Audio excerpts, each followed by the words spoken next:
Filter bubble versus echo chamber. Are you seeing the whole picture? Every single day, we breathe under the self-same sky, in the self-same public square. We tread upon the identical ground of South Korea, and ostensibly, consume identical news. And yet, the reality we individually perceive could not be more distinct. The fervent desires of the flag-waving assembly and the hopes of the candlelight protesters in the evening, though existing on common ground, seem trapped in separate, parallel universes, never to meet. At what precise juncture did meaningful communication in this society become utterly untenable? At the very heart of this vast polarization lies not one, but two invisible mechanisms that govern our eyes and our ears. One is the technological snare, the filter bubble. The other is the self-constructed ideological fortress, the echo chamber. It was 2011 when activist Eli Pariser, through his seminal work, first christened this phenomenon, sounding an alarm that technology was forging a cocoon of the unconscious. Platform algorithms, governed by artificial intelligence,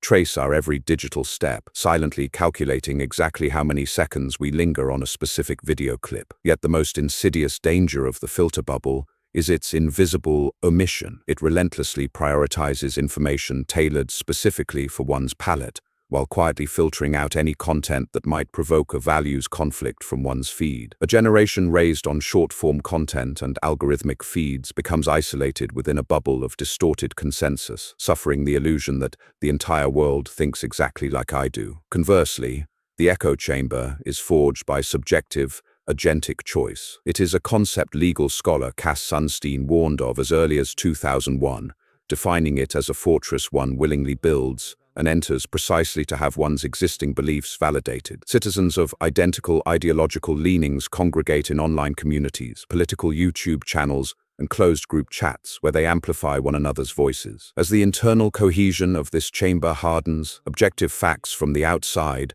are branded fake news and ruthlessly banished. This is the asymmetric tragedy of our time. Whilst one generation fragments within its bubble, another sharpens its ideological weapons within its fortress.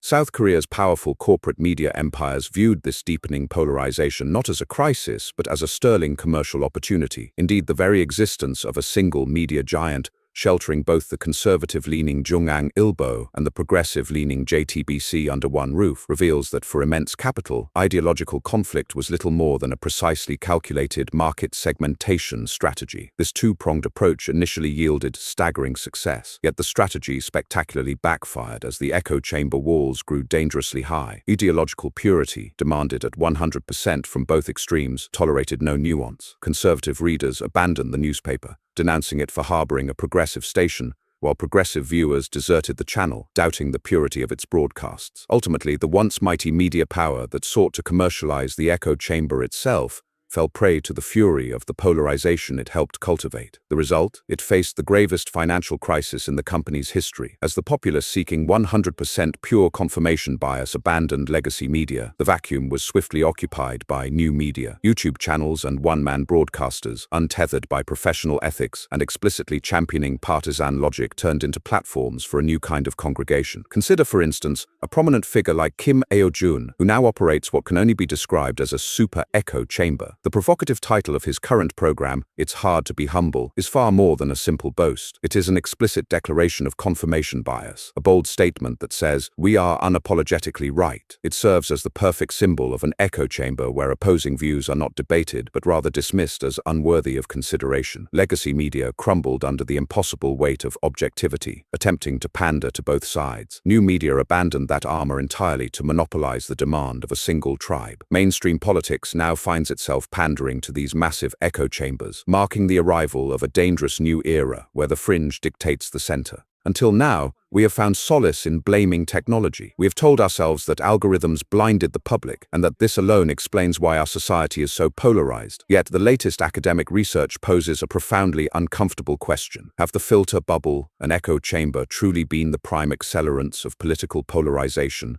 Or have we mistaken the effect for the cause? A monumental study published in the journal Science in 2023 provides shocking clarity. When researchers explicitly deactivated the artificial intelligence recommendation algorithms for a massive group of users' feeds, the metrics of partisan animosity and political polarization did not decrease in the slightest. What then does this mean? Algorithms did not split us. It was we, already driven to extremes by real-world conflict, already seeking psychological comfort, who insatiably demanded identical opinions. Technology merely commodified that immense demand, supplying the custom-made echo chamber we so deeply craved. The echo chamber, a fortress of belief we entered willingly. The filter bubble, a technological prison we helped forge. Ultimately, these are not the causes of polarization, but rather its grandest, most visible symptoms. Algorithms are but a mirror reflecting our own desires. The only route of escape from this prison of distorted reality is to summon the courage to admit that one might be wrong, to deliberately listen to the voices from the other side that the algorithm hides from you. A final question for you. Is the reality you perceive whole, or is it merely a splintered half? Turn off your smartphone this instant and see why you must step outside your fortress to confront the whole picture.